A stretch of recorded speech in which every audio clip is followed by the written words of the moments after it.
Hey guys, Trexcw here, presenting to you my top 10 games of 2013. There are many excellent games this year, and I've rewritten my list about 5 times because of indecision. A quick warning, there will be no games like Call of Duty Ghosts or Battlefield 4 on here because, quite frankly, I don't like first-person shooter games, and I didn't play either of those 2 games this year.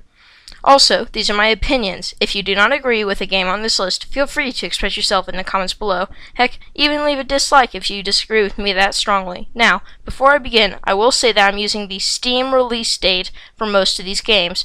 So if there's a game in development in 2012 and put on Steam in 2013, I go by the Steam date.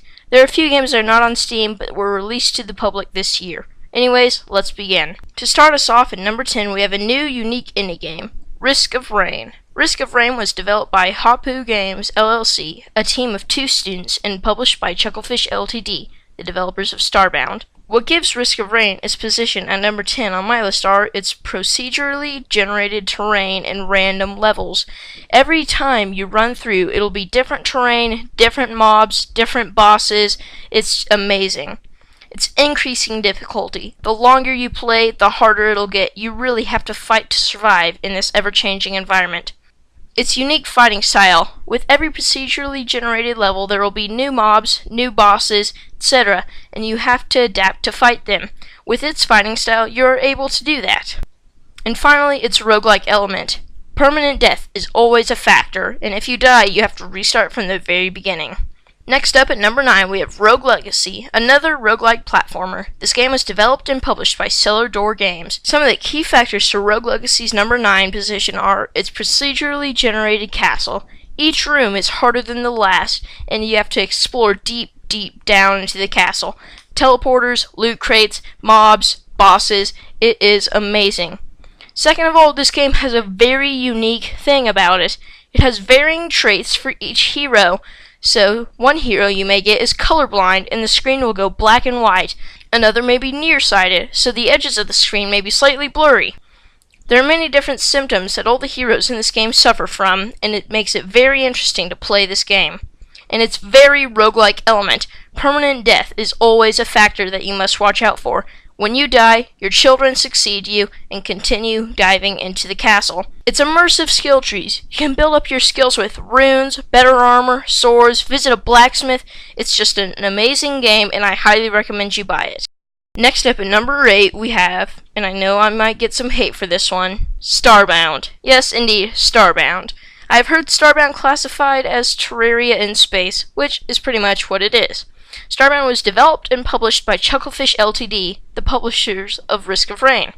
What gives Starbound its number 8 position are its infinite worlds and space exploration. It has infinite worlds that you're free to explore, and then if you're tired of that world, you can just go up into space and explore planets from then on. And its advanced character creation. There are many different races that you can use to create your characters.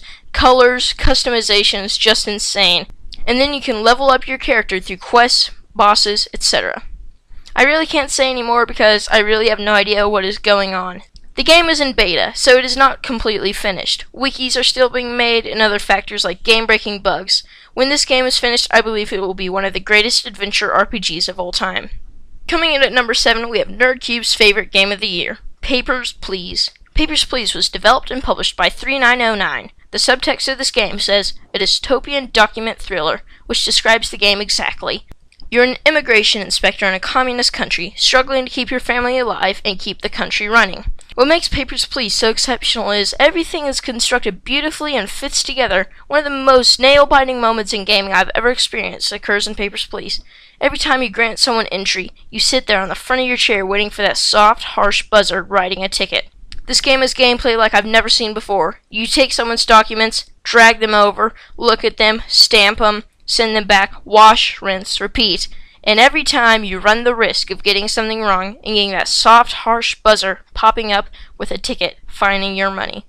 Also, you can see the care put into this game. Every person has their own biography, story, information.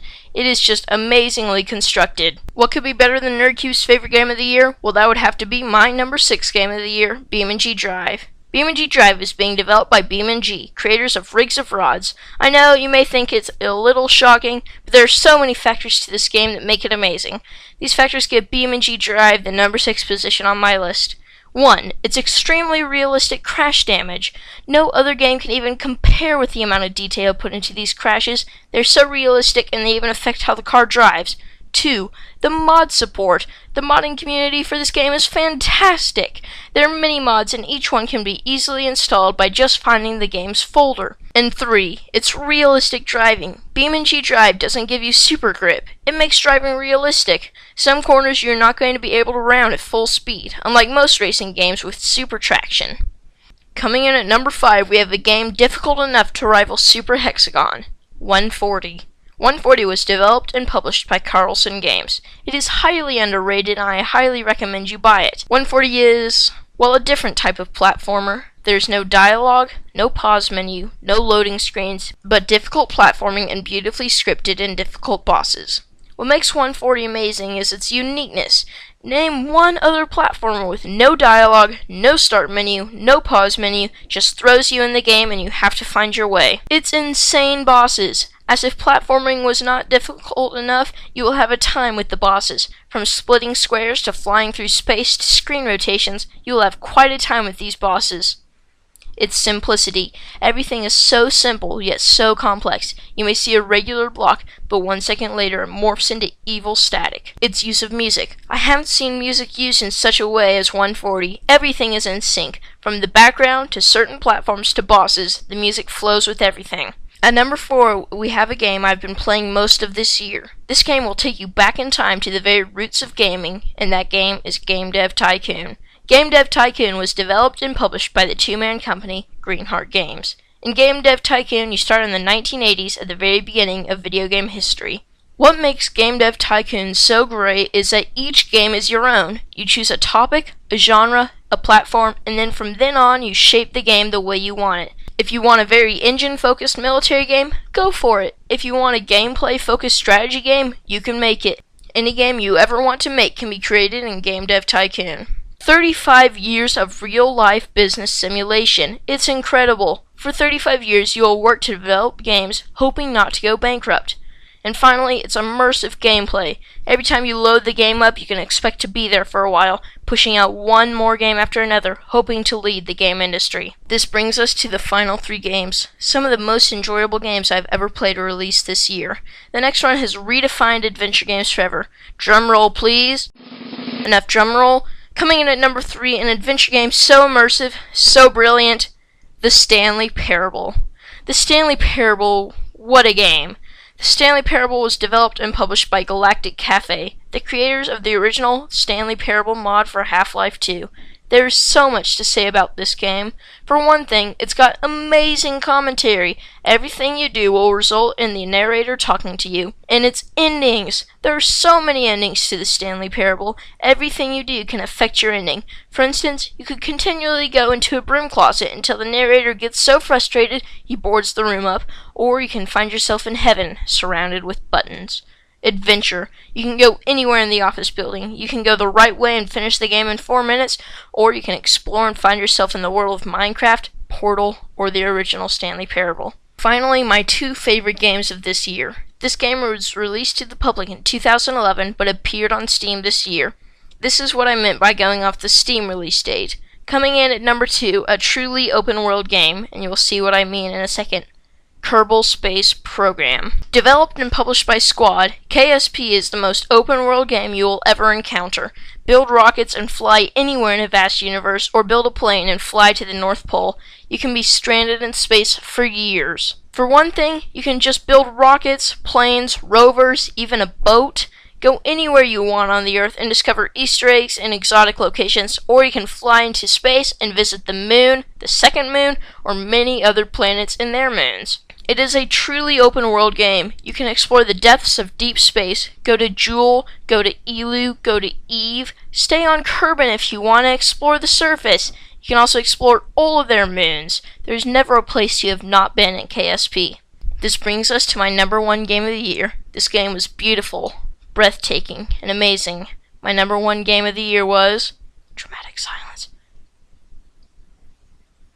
GTA 5. It was the latest game in the GTA franchise, and I didn't actually play it. My number 1 game of 2013 goes to Terraria 1.2. I'll bet you weren't expecting a sudden change. But then again, you probably were. Terraria 1.2 is developed by Relogic. The reason Terraria 1.2 is on here is because it made Terraria a whole new game. Even though it was just an update, it redid everything that was Terraria previously and made it 10 times better. For one thing, there were new items. There were so many new items in the update. Might have even doubled the items in Terraria 1.1. Maybe even tripled them. There are new swords, picks, accessories, whatever. You're ready to go to a whole new level. And then there were new bosses. A total of 7 new bosses added in Terraria 1.2.1 and the recent Christmas update 1.2.2. Some came from Halloween, others from Christmas, and more are being added. These bosses take Terraria to a whole new level. It's new gameplay. Almost everything has been redone. For instance, you can morph blocks to your will in the latest update. Everything has been remade into an amazing game. And it's got 8 new NPCs, each selling unique items to help you on your quest. So that concludes my top 10 games of 2013. I highly recommend you go and buy each of these games. Now is the perfect time for Steam games with the Christmas sale going on. Definitely at least buy Terraria. Thank you all for watching, and if you liked the video, then like the video. Have a Merry Christmas and a Happy Holidays. See you next time. Goodbye.